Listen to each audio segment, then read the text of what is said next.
Samusoni Kiseka muvubuka mbula Kalevu ng'aweze egy'obukulu 25 era nga yava mu mirimu gy'abula n'agunjukira okulima obutiko. Mwana wattu ono yasoma ne bamutikkira n'omutikkira wabula ebyokunoonya emirimu yabivaamu naye yetandikirawo ogugwe era nga kati tagwevuma kubanga aliko bye gumukoledde. Ono obutiko abulima nga obwagalira osobola okubufuna. Teri muntu asobola kuyamba ng'oli awo toyina kyotandiseko tebatutegeera bagamba bona ayagala ki oli okutegeera ng'olina kyosose n'okola ki n'olaga kuba kati bantu bangi fe abavudde ne batusapooti bagaba tubawadde kino mulimire wano mukole bwe muti. Samusoni akozesa ebintu ebyangu nnyo okulima obutiko anti agamba nti osobola okukozesa ppamba saako n'ebikongoliro ebivudde kasooli ng'obikubyekubye. Kino bw'okimala kikwetaagisa okusooka okubifumbako essaawa wakati w'essatu n'ettaano okusobola okutta obuwuka. Olumala okulongoosaawo jjula ebintu byaffe biri bwafumbye mba nkitwala nti bimaze okukola ki okuwola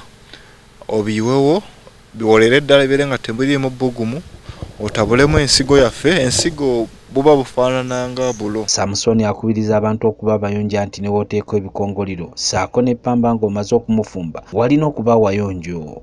Obutuuka mu kulima obutiko kiba kitaaga n'oyitamu engeri y'obunnyogovu. Tukozesa olusennyente oba omusenyu n'oteeka wansi ne guleeta obunnyogovu ne tuzimba n'ebiyumba nga bya ssubi. Noze ebiyumba wabirabye. Kyumba kibanga kya ssubi tukozesa amati kugamba walayisa aleeta obunnyogovu tetukozesa bbaati. Bino bwe bimala okuwola osobola okugattako ensigo y'obutiko n'oteeka mu buveera ye zayita ennimiro ze. Ensigo eno omuntu agiggyawa? Ensigo eno tugijja mu katiko mwennyini. Omanyi obutiko buba kye tuyita spores. Tebuleeta nsigo nga bimera birala.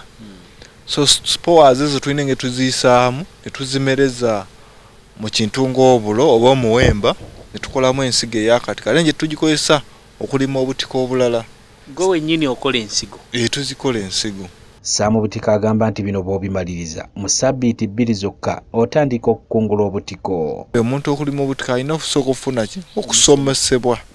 Tumunyonye tugamba kati okulima mu nsawo eya pamba oba ey'ebikongoliro oteekamu ensigo bwe ziti 15 mu nsawo emu ffe nga twakigezaako ne kivaayo bulungi.